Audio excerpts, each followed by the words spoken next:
ঘটনা, জি জি জি, ঘটনা দিয়ে দিলে হয়ে যাবে। ঘটনার রূপ রয়েছে, যাদের মধ্যে কারো ধর্ম হিন্দু, কারো ধর্ম ইসলাম, ঘটনা দিয়ে দিলে হয়ে যাবে।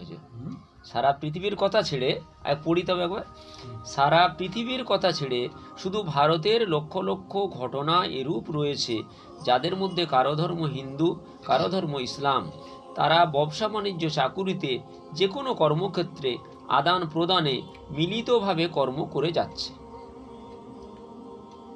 এরূপ ঘটনাটা দিলেই হয়ে যাবে, যে ঘটনা দিলে হয়ে যাবে। মানুষ, আমরা হিন্দু মুসলমান সবাই তো লেনদেন করছি। এরূপ রয়েছে যারা ধর্মের ছুতো ধরে কোনো না কোনো পয়েন্ট ধরে গন্ডগোলের সৃষ্টি করেই চলেছে। এ থেকে বোঝা যায় যাদের মনে শয়তান বিরাজ করে, তারাই অশান্তি বিশৃঙ্খলা সৃষ্টি করে দেশের ঐক্য ও সংহতি চূর্ণ করতে চায়। তারা ধর্মের ছুতো খোঁজে, কিন্তু উদ্দেশ্য গন্ডগোল করার। যখন দেশ থেকে ধর্ম নিশ্চিহ্ন করা হবে, তখন কি অশান্তি বিশৃঙ্খলা সৃষ্টির আর কোনো পথ থাকবে না? ধর্ম না থাকলে রাজনীতি ভিত্তিক, ভাষা ভিত্তিক, বর্ণভিত্তিক, অর্থভিত্তিক বা ভৌগোলিক সীমারেখা ভিত্তিক গন্ডগোলের সৃষ্টি করবে তারা। সুতরাং আমাদের মতে দেশের মানুষকে সঠিক শিক্ষায় শিক্ষিত করে তুলতে হবে, যাতে মানুষ আদর্শ নাগরিক তথা আদর্শ মানুষ হয়ে গড়ে উঠতে পারে। ব্রিটিশ প্রবর্তিত শিক্ষার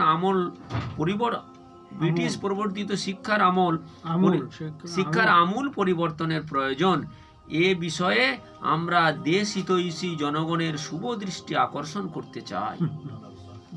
এটা বিরাট একটা ইনস্ট্রাকশন দিয়ে গেলেন। ভারতবর্ষ আওরঙ্গজেব 42-43 কোন গুণের কারণ?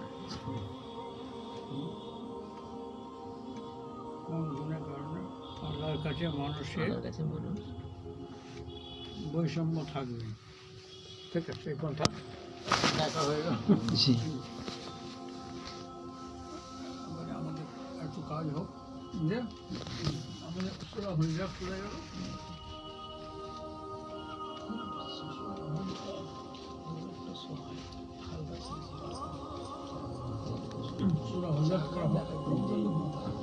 আপনার কত টাইম হয়েছে?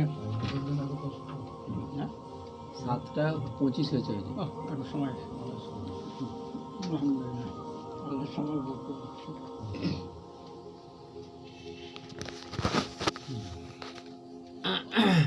পবিত্র কুরআন শরীয়ত, তরিকত, হকিকত ও মারিফতের ভান্ডার। ফকিরগণ যেমন এই কুরআন থেকে শরীয়তের মশআলা পেয়ে থাকেন, আরিফ বা তত্ত্বজ্ঞ ব্যক্তিগণ এই কুরআন থেকেই হকিকত ও মারিফতের সন্ধান পেয়ে থাকেন। তাহলে ভণ্ড ফকিররা যে বলেন 30 পারা কুরআন শরীয়তের জন্য, এটা আলিমদের হাতে রয়েছে, আর 10 পারা কুরআন ফকিরদের সিনাই সিনাই চলে আসছে, তাতেই রয়েছে হকিকতের কথা, এটা একেবারে মূর্খের কথা। দাদে হকরা কাবিলিয়াত শর্ত নিস্ত, বলকি শর্তে কাবিলিয়াত দাদে উস্ত। যারা আল্লাহর অনুগ্রহ লাভ করবেন তারাই হবেন যোগ্য ব্যক্তি।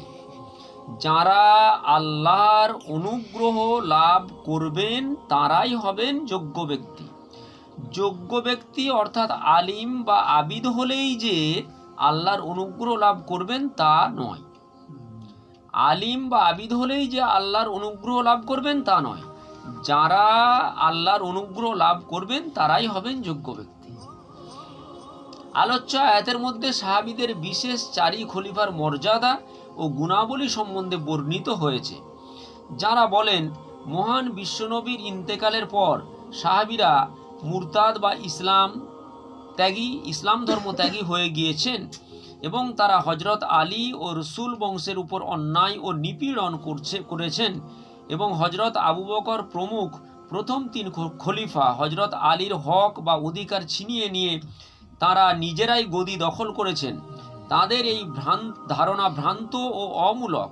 পবিত্র কুরআন তথা ইহুদি খ্রিস্টান শাস্ত্রেও যাদের মর্যাদার কথা উল্লেখ করা হয়েছে তাদের সম্বন্ধে এরূপ কুধারণা পোষণ করা কতটা অসঙ্গত ও অন্যায় তা বিজ্ঞ পাঠক বুঝতে পারছেন। এই আয়াত পাকটা কি ছিল বলুন তো পরে, যেটা তফসিরে এটা বলা হলো সূরা হুজুরাতের তফসিরে, وَيَعْلَمُ أَنَّ فِيكُمْ رَسُولَ اللَّهِ لَوْ يُطِيعُكُمْ فِي كَثِيرٍ مِّنَ الْأَمْرِ لَعَنِتُّمْ وَلَكِنَّ اللَّهَ حَبَّبَ إِلَيْكُمُ الْإِيمَانَ وَزَيَّنَهُ فِي قُلُوبِكُمْ وَكَرَّهَ إِلَيْكُمُ الْكُفْرَ وَالْفُسُوقَ وَالْعِصْيَانَ أُولَٰئِكَ هُمُ الرَّاشِدُونَ خلفاء الراشدون এটাই যে فضلا من الله ورحمة ونعمة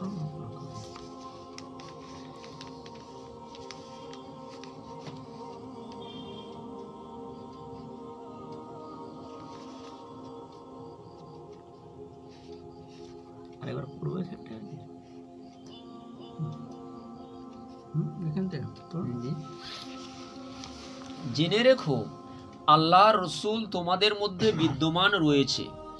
সে যদি বহু কাজে তোমাদের অনুসরণ করে তোমরা অসুবিধার মধ্যে পতিত হবে, কিন্তু আল্লাহ তোমাদেরকে ঈমানের মোহাব্বত দান করেছেন এবং তোমাদের অন্তরে তাকে মনোহর করে দিয়েছেন এবং তোমাদের নিকটে ধর্মদ্রোহিতা, নির্লজ্জ কর্ম ও আল্লাহর নাফরমানিকে অপছন্দ করে দিয়েছেন।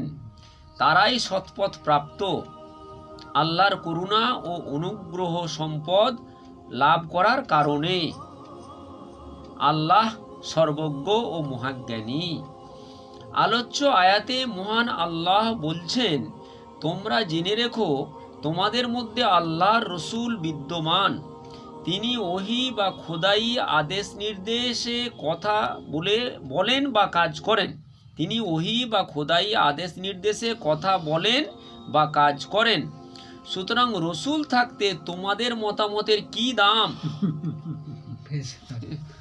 সুবহানাল্লাহ।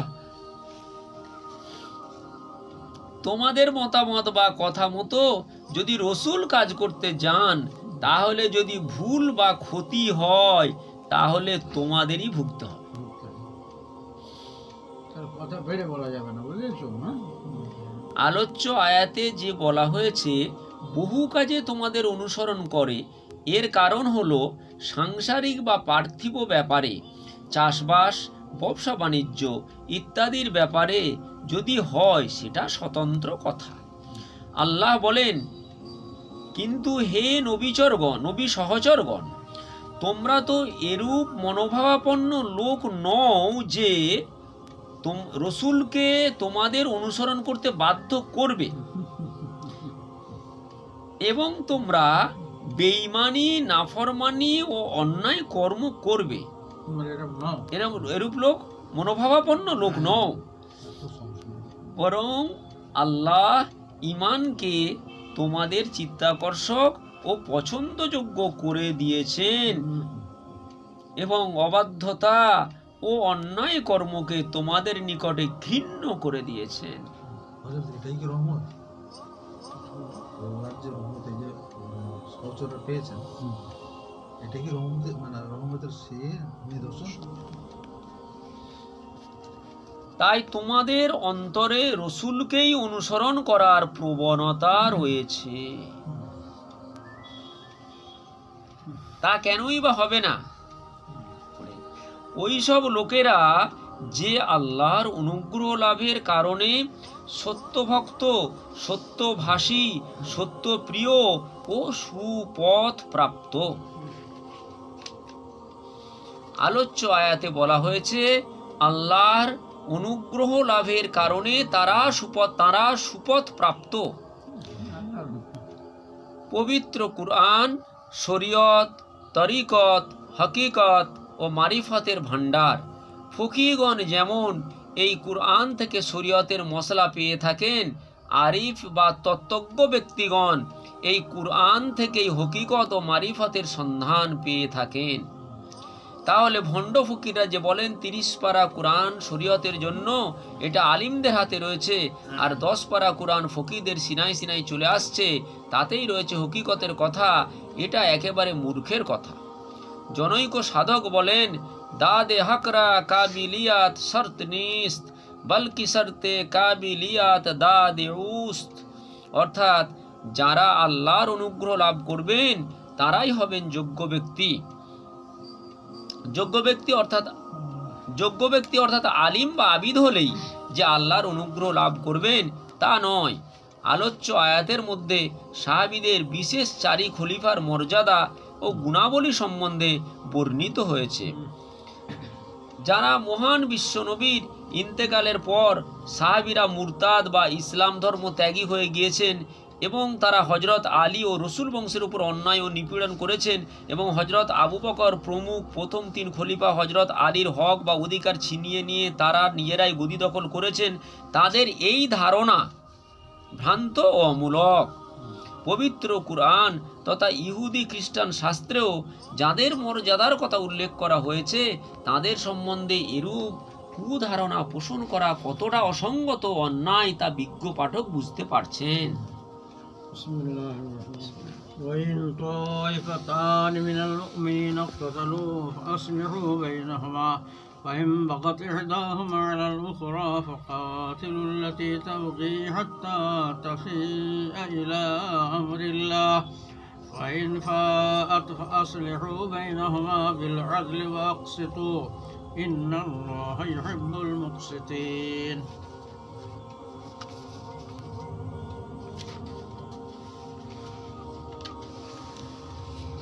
ষষ্ঠ বিধান, ঈমানদারদের 2টি দল বা 2 ব্যক্তি যদি লড়াইয়ে উদ্যত হয়ে পড়ে তোমরা তাদের মধ্যে মীমাংসা করে দাও। তারপরে আবার যদি এক দল বাড়াবাড়ি করে বা অপর দলের উপর আক্রমণ করে তাহলে তোমরা ওই আক্রমণকারী দলের বিরুদ্ধে লড়াই করো যতক্ষণ না তারা আল্লাহর আদেশের প্রতি প্রত্যাবর্তন করে।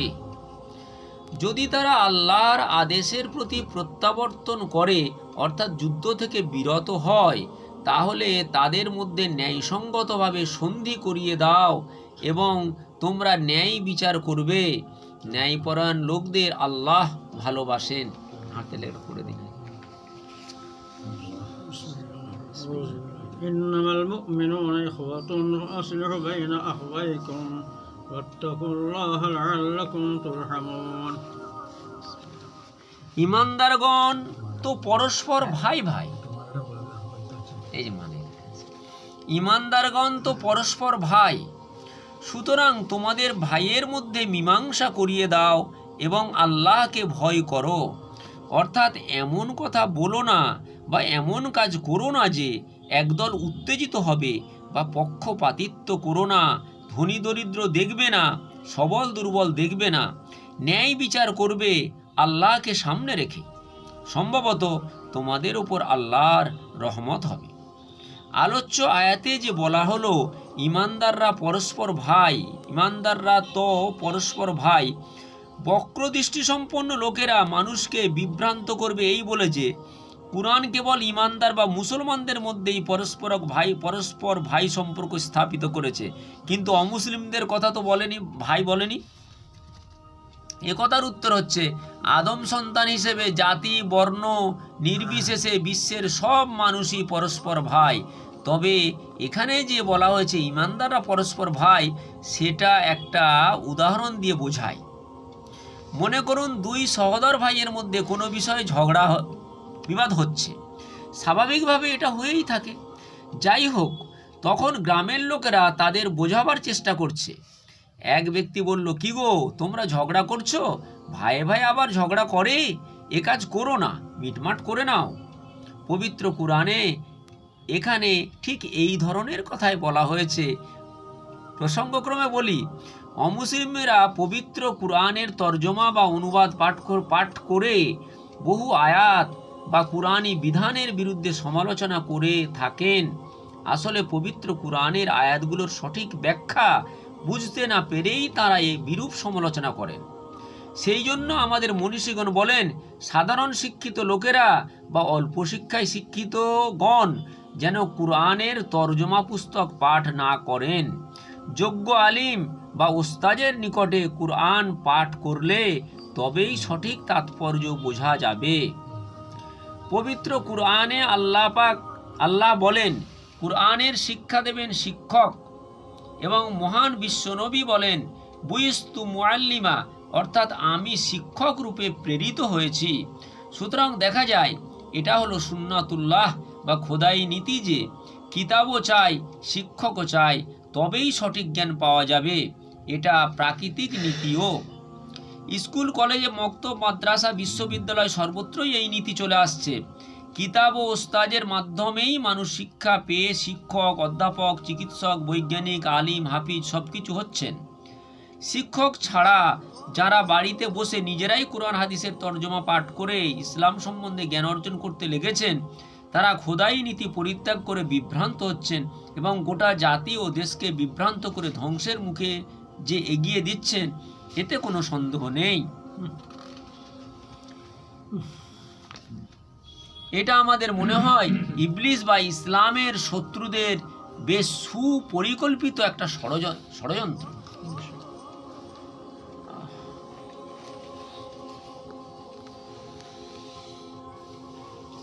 যোগ্য মানুষকে ওরা বেছে নিয়েছে, নিয়ে তার দ্বারায় প্রতিভা ছিল, তার দ্বারাই কাজ করিয়েছে। প্রলোভন বা কোনো কিছু আকৃষ্ট করে তাকে, তার দ্বারা কাজ নিয়েছে। কিন্তু তার মাথার উপর কোনো মুরব্বী ছিল না বলে এই পদস্ক্রম তার হয়েছে, বুঝেছেন?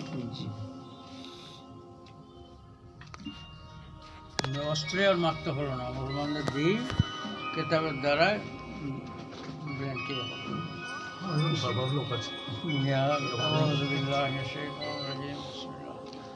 يا أيها الذين آمنوا لا يسخر قوم من قوم عسى أن يكونوا خيرا منهم ولا نساء من نساء عسى أن يكن خيرا منهن ولا تلمزوا أنفسكم ولا تنابزوا بالألقاب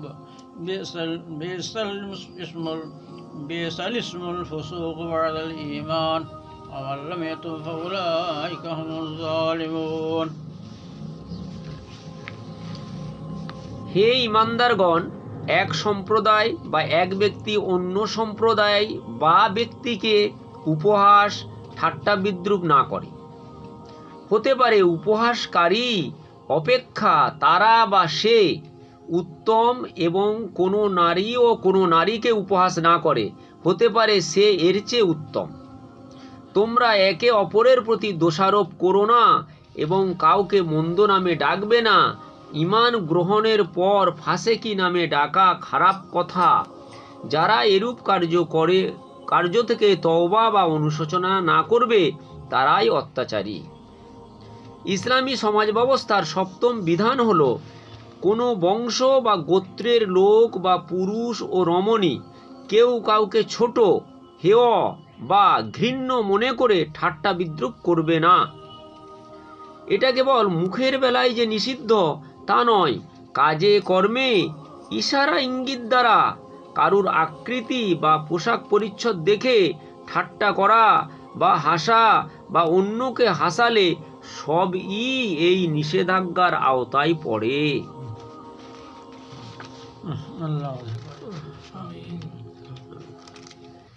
অষ্টম বিধান হলো, কেউ কারুর প্রতি দোষারোপ করবে না। যেমন কোনো মানুষকে লোকসমাজেই হোক বা নির্জনেই হোক উপহাস ছলে বা রাগে কুঞ্জুস বলা এই বিধানের আওতায় পড়ছে। এক জামাতের লোকেরা অন্য জামাতের লোকেদের ওপর দোষারোপ করবে। এক পীরের তরিকাভুক্ত মানুষ অন্য পীরের তরিকাভুক্ত মানুষকে হেয় মনে করবে।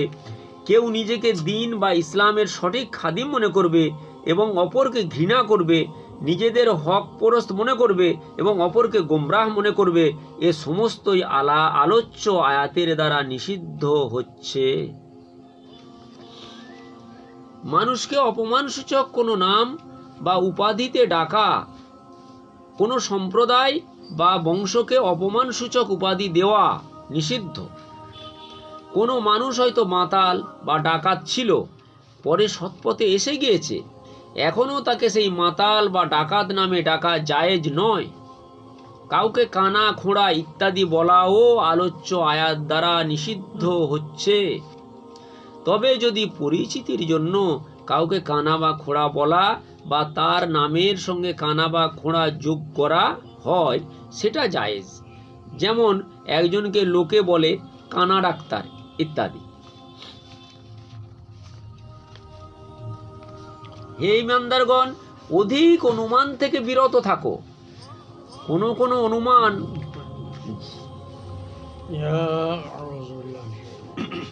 يا أيها الذين آمنوا اجتنبوا كثيرا من الظن إن بعض الظن إثم ولا تجسسوا ولا يغتب بعضكم بعضا أيحب أحدكم أن يأكل لحم أخيه ميتا فكرهتموه واتقوا الله إن الله تواب رحيم।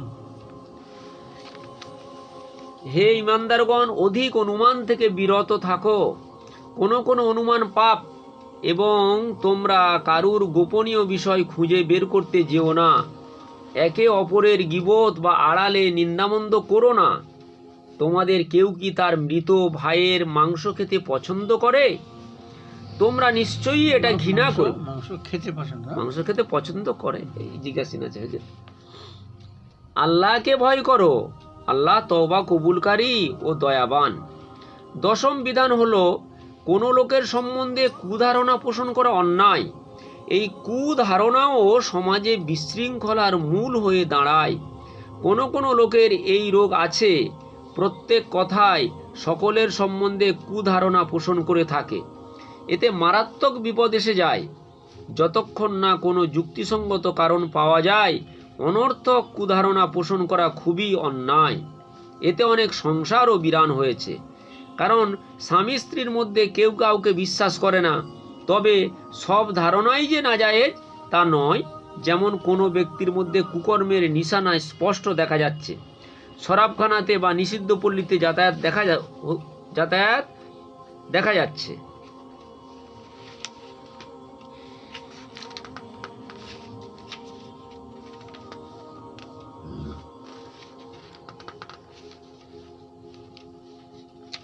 তাহলে আপনা আপনি মনে কুধারণা জাগা স্বাভাবিক। এটা জায়েজ, তবুও এর উপর একিন বা দৃঢ় বিশ্বাস করা জায়েজ নয়। তবুও অনিচ্ছায় যদি কারুর সম্বন্ধে কুধারণা জন্মায় সেটা না জায়েজ নয়। তবুও তার ভিত্তিতে কোনো কাজ করা চলবে না। তবে সেই অহেতুক কুধারণা দূর করার জন্য চেষ্টা করা কর্তব্য। কেউ বলতে পারেন কুধারণা পোষণ নিষিদ্ধ করা হয়েছে ঠিক, তবে আমরা অনুসন্ধান করে দেখব আসল ব্যাপারটি কি। তাই বলা হয়েছে, দেখুন একাদশ বিধান, কারুর গোপনীয় বিষয় খুঁজে বের করতে যেও না। মহান বিশ্বনবী বলেন, তোমরা যদি মুসলমানের দোষ খোঁজাখুঁজি করতে লেগে যাও তাহলে সব বরবাদ হয়ে যাবে, সমাজে বিশৃঙ্খলা ঘটবে। দেখুন আবু দাউদ, নাসাই। কারুর দোষ খুঁজে দেখতে নিষেধ করা হয়েছে। সুতরাং গোপনে ওত পেতে কারুর কথা শোনা বা কোনো কিছু দেখা বা নিদ্রিত হওয়ার ভান করে কারুর কোনো কথা শোনা এই নিষেধের আওতায় পড়ে। গীবত বা পরনিন্দা করা হারাম। একসময় মহান বিশ্বনবী সাহাবীদের জিজ্ঞেস করলেন, তোমরা কি জানো গীবত কি? তাঁরা বললেন, আল্লাহ ও তাঁর রসূল উত্তম জানেন। মহান বিশ্বনবী তখন বললেন, কারুর সঙ্গে কোনো কথা তার আড়ালে বললে সে যদি মনে ব্যথা পায় তাহলে সেটাই হলো গীবত। সাহাবীগণ জিজ্ঞেস করলেন, ওগো আল্লাহ রসূল, সত্যিই যদি ওই লোকের মধ্যে ওই দোষ থাকে? মহান বিশ্বনবী বললেন, সেই জন্যেই ওটা হলো গীবত। আর যদি ওই দোষ কারুর মধ্যে না থাকে তাহলে সেটাকে বলে বুহতান বা কলঙ্ক আরোপ করা। গীবত কারুর আড়ালে নিন্দামন্দ করা। এ থেকে কেউ না বোঝেন যে তাহলে সামনে নিন্দামন্দ করা চলে, কারণ সামনে বললে সেটা হবে পবিত্র কোরআনের ভাষায় ওয়ালা তালমিজু, কেউ কারুর উপর দোষ চাপাবে না। এ বিষয়ে পূর্বে আলোচিত হয়েছে।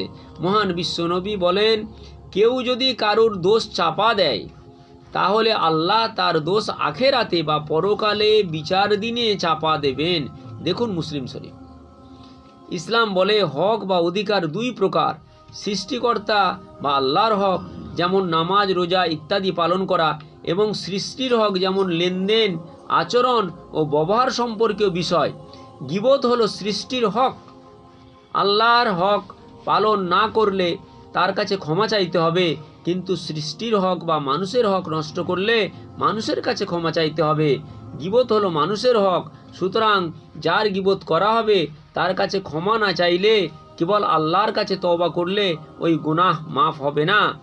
কোনো কোনো আলিমের মতে যার গীবত করা হবে যতক্ষণ না তার কানে ওই গীবতের খবর পৌঁছায় ততক্ষণ বান্দার হকে পরিণত হবে না, সুতরাং কেবল আল্লাহর কাছে ক্ষমা চাইলে হবে।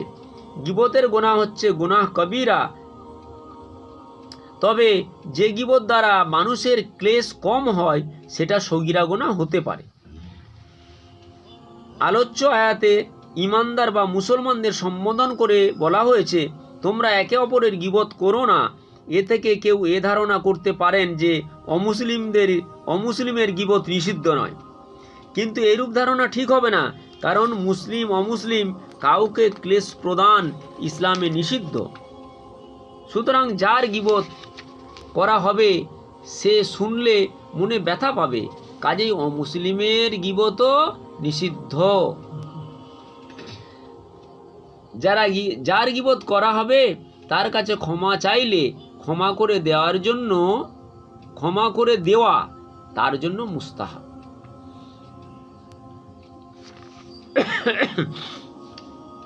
গীবত করা এবং ইচ্ছাপূর্বক গীবত শোনা দুই নিষিদ্ধ। আলোচ্য আয়াতে গীবত করাকে মরা মানুষের মাংস খাওয়ার সমতুল্য ঘৃণ্য বলে উল্লেখ করা হয়েছে।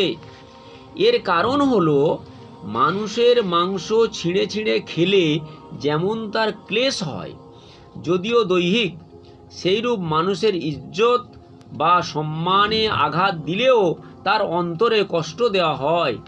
মরা মানুষের মাংস কেন বলা হয়েছে? কারণ হলো মরা মানুষের মাংস খেলে সে টের পায় না, সেইরূপ যার গীবত করা হয় তার অজ্ঞাতসারেই হয়ে থাকে, সে কিছুই জানতে পারে না। এই পেজ পড়বো না, এখানে চিহ্ন দেওয়া হবে, সামনে হবে। জি আরেকটা জি হয়ে যাক। জি আল্লাহ, এই পর্যন্ত হয়েছিল না? জি জি জি বক্তৃতার বিষয়বস্তু